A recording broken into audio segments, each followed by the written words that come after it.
அண்ணன் பவருக்கு வந்தா தமிழ்நாடு மாறும்னு பார்த்தோம். ஆனா அண்ணன் கைக்கு பவர் வந்த நாள்ல இருந்து தமிழ்நாட்டுக்கே பவர் போயிடுச்சு. எங்கேயோ சர்க்கியூட்டை கரெக்ட் பண்ணி வச்சு அதில் டைமர் வச்சிருப்பாங்க பிறகு இங்க புடுங்கினா ராத்திரி 7 மணிக்கு மேல தான் அங்க கரண்ட் ஆகிற மாதிரி டைமர் வச்சு ஃபியூஸ் கேரியர்லாம் புதுசா வந்திருக்குதாங்கிறது.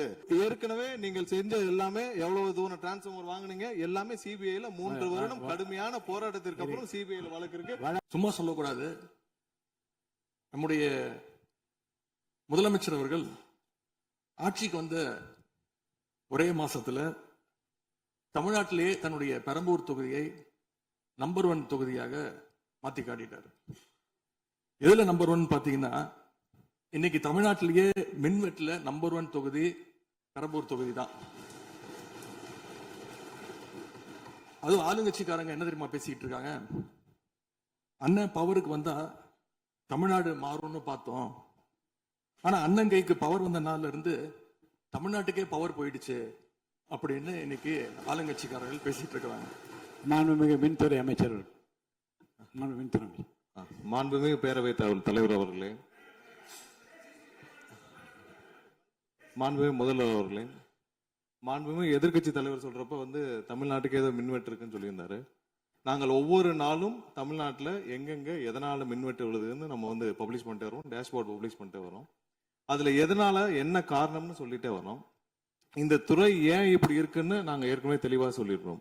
இந்த துறையோடைய இன்னைக்கு நிதிநிலை அறிக்கையில இந்த துறையில 2.5 லட்சம் கோடி கடன் இருக்கு. அது இல்லாமல் இந்த துறையில எந்தவித இன்ஃப்ராஸ்ட்ரக்சர் டெவலப்மெண்ட்டும் இவங்க கடந்த 5 ஆண்டுகள் 15 ஆண்டுகள் செய்யப்படவில்லை. இது சம்பந்தமாக விரிவான வெள்ளை அறிக்கை விரைவில் வெளியிடப்படும் நம்ம ஏற்கனவே சொல்லிடுறோம். அது இல்லாமல் இந்த துறைக்கு கடந்த 5 ஆண்டுகளாக எவ்வளவு பேர் ஆள் எடுத்தார்கள் என்று, எவ்வளவு பேர் வேலைக்கு ஆள் எடுக்கப்பட்டது என்பதையும் நாங்கள் விளக்க இன்னும் ஒரு சில நாட்கள்ல இதற்கான விளக்கமாக வெள்ளை அறிக்கையை நாங்கள் கண்டிப்பாக வெளியிடுவோம்.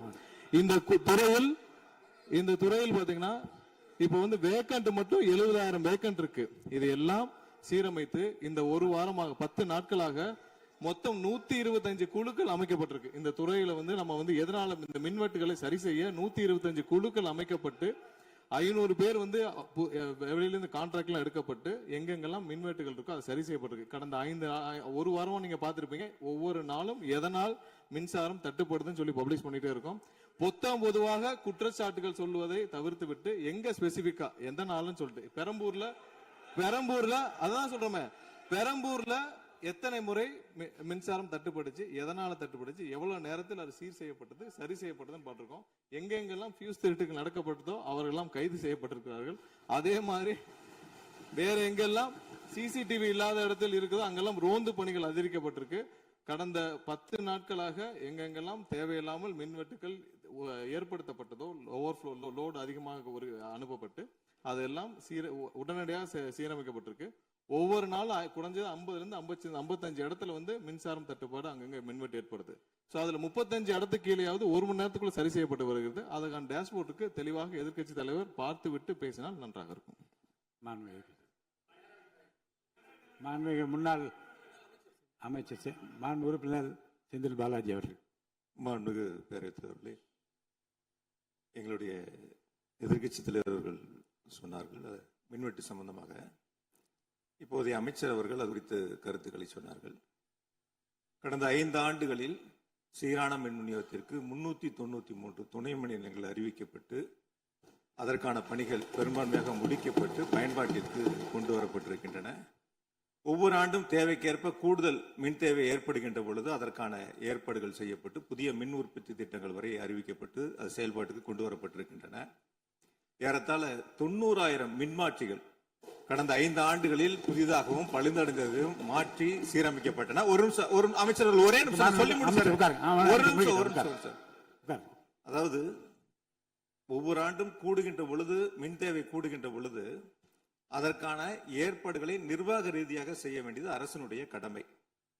ஒரு அரசு பொறுப்பேற்ற பிறகு முதல் முறையாக அந்த அரசினுடைய துறையினுடைய உயர் அதிகாரிகளை அழைத்து ஆய்வு கூட்டங்களை நடத்தி என்னென்ன குறைபாடுகள் இருக்கின்றன அதை எப்படி நிவர்த்தி செய்யலாம் என்பது களையெடுக்க வேண்டியது அரசினுடைய கடமை, துறையினுடைய கடமை. எனக்கு தெரிந்தவரை இதுவரை மின்துறையில் அந்த மின் விநியோகத்தில் இருக்கக்கூடிய துறையினுடைய அதிகாரிகள் ஆய்வு கூட்டங்கள் வரை இதுவரை நடைபெறவில்லை.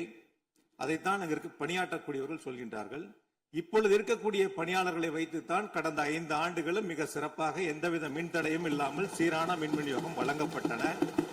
எனவே கடந்த காலங்களில் இருக்கக்கூடிய குறைகளை தொடர்ச்சியாக ஒரே கருத்துக்களை முன்வைப்பதை விட இந்த அரசு துறையினுடைய அதிகாரிகளை அழைத்து ஆய்வுக் கூட்டங்களை நடத்தி கடைமுறை வரை மின் விநியோகம் சீராக எடுத்து செல்வதற்கான முன்னெடுப்புகளை எடுக்க வேண்டும். எங்களுடைய எதிர்க்கட்சி தலைவர் துணை முதலமைச்சராக இருந்த பொழுது அவருடைய சேப்பாக்கம் திருவல்லிக்கேணியிலேயே பல்வேறு மின் திட்டங்களை தங்களுடைய திருக்கரங்களால் தொடங்கி வைத்திருக்கின்றார்கள். அது அனைத்து தொகுதியிலும் அனைத்து மின் திட்டங்களும் சிறப்பாக கடந்த 5 ஆண்டுகளில் நிறைவேற்றப்பட்டிருக்கின்றன. அதையும் நீங்கள் எடுத்து பார்த்து இனி என்னத்தை நீங்க உங்களுடைய பத்திரிகை செய்தியிலேயே கொடுத்திருக்கிறீங்க. 100க்கும் மேற்பட்ட துணை மின் நிலையங்கள் 10,000 கோடியில் பணிகள் தற்பொழுது நடைபெற்று வருகின்றன என்று உங்களுடைய பத்திரிகை செய்தியில இருக்கு. அப்ப இதெல்லாம் கடந்த காலங்களில் தொடங்கப்பட்ட திட்டங்கள். நீங்க எதையும் தொடங்கலன்னு பொத்தாம் பொதுவா சொல்வதை விட்டுவிட்டு என்னென்ன கூடுதலாக நாம் எடுத்துக்கொள்ள வேண்டும் என்பதை கவனத்திலே இந்த அரசு கொள்ள வேண்டும். மாண்புமிகு பேரவைத் தலைவர் அவர்களே, மாண்புமிகு உறுப்பினர் பேசிட்டோம். முடிச்சாரு. மாண்புமிகு உறுப்பினர் சொன்னப்ப சொன்னாரு அறிவிப்புகள் நிறைய செஞ்சிருக்கோம்னு. கடந்த ஆட்சியில் அறிவிப்புகள் மட்டும்தான் செஞ்சிருக்காங்க, எதையும் செயல்படுத்தவில்லை. அது இல்லாமல் அவர் சொல்லியிருக்கிறார், நாங்கள் அது சம்பந்தமாக வெள்ளை அறிக்கை 2 நாள்ல வெளியிடுவோம். நீங்க அமைதியா இருக்கலாம், 2 நாள்ல அது சம்பந்தம் வெளியிடுவோம். அது இல்லாமல் 90,000 டிரான்ஸ்பார்மர் வாங்கியதாக சொல்லியிருக்கிறார். அதில் 44,000 டிரான்ஸ்பார்மர் வாங்கியதற்கான சிபிஐ வழக்கு பதிவு செய்துள்ளது. அதுல அவங்க வாங்கின லட்சணம், எந்த லட்சணத்தில் அந்த டிரான்ஸ்பார்மர் வாங்கப்பட்டது அப்படின்னு தெரியும். அது இல்லாமல் அதற்கு முன்னால் இருந்த மின்சாரத்துறை அமைச்சர் அங்கே அமைதியா உட்கார்ந்து இருக்கிறார். முன்னால் இருந்த மின்சாரத்துறை அமைச்சர் அமைதியாக உட்கார்ந்து இருக்கிறார். இது தேவையற்ற விவாதத்தை எழுப்ப வேண்டாம். 2 நாட்கள்ல வெள்ளை அறிக்கை வெளியிடப்படும். அதற்கப்புறம் மின்சாரத்துறை மானிய கோரிக்கை சம்பந்தமாக அடுத்து மின்சாரத்துறை மானிய கோரிக்கை வரும்பொழுது தெளிவாக பேசிக் கொள்ளலாம். ஏற்கனவே நீங்கள் செஞ்ச எல்லாமே எவ்வளவு தூரம் டிரான்ஸ்பார்மர் வாங்குனீங்க எல்லாமே சிபிஐல 3 வருடம் கடுமையான போராட்டத்திற்கு அப்புறம் சிபிஐல வழக்கு இருக்கு. எல்லாம் விரிவாக மின்சாரத்துறை மானிய கோரிக்கை எப்ப பேசிக்கலாம். 2-3 நாட்களில் வெள்ளை அறிக்கை வெளியிடப்படும், அப்போது பேசிக் கொள்ளலாம். வழக்கு விசாரணை உள்ளதை பற்றி மாண்பு அமைச்சர் பேசியது நீக்கப்படுகிறது. லட்சணம் என்ற வார்த்தை நீக்கப்படுகிறது. மாண்பு எதிர்க்கட்சி தலைவர் அவர்கள் இதை குறுக்கீடுக்கு அனுமதி இல்லை. மாண்பு எதிர்க்கட்சி தலைவர் இன்னைக்கு அவங்க பேசி முடிக்கணும். மாண்பு எதிர்க்கட்சி தலைவர் சரி விடுங்க. என்ன சொல்லுங்க, சீர்கமா சொல்லுங்க. மாண்புமிகு பேரவைத் தலைவர் அவர்களே, மாண்புமிகு அமைச்சர் அவர்கள் கடந்த 15 ஆண்டுகளாக என்று ஒரு வார்த்தையை சொல்லியிருக்கிறார்.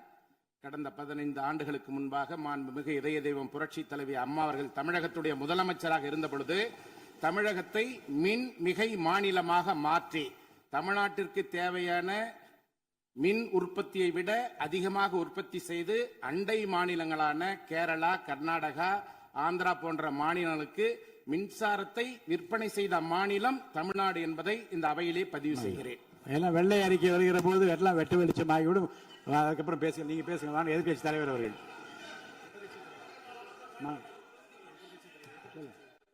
மாண்பு உறுப்பினர். மாண்பு பேரவைத் தலைவர்களே, மாண்புமிகு மின்துறை அமைச்சர் ஊடகங்களை நல்லா சிறப்பாக கையாளுறவர் கொஞ்ச நாள் அமைதியா இருக்காருன்னு பார்த்தா இன்னைக்கு இங்கேயும் அந்த முயற்சி எடுத்திருக்கிறாரு. எத்தனை கோடி கடன் இருக்கிறது இன்னைக்கு நேற்று இல்லை. இது சேவைத்துறை, போக்குவரத்துறை, மின்துறை, இதெல்லாம் சேவைத்துறை. லாப நட்டம் பார்க்குற விஷயம் இல்லை. கடன் இருந்தாலும் பொதுமக்களுக்கு மின்சாரம் சென்று சேர்கிறதுங்கிறது முக்கியமான பிரச்சனை. கடந்த 5 ஆண்டுகள்ல இந்த பிரச்சனை இல்லாம இதே கடனோடு இதே ஊழியர் பற்றாக்குறையோடு தான் செயல்படுத்தினோம்.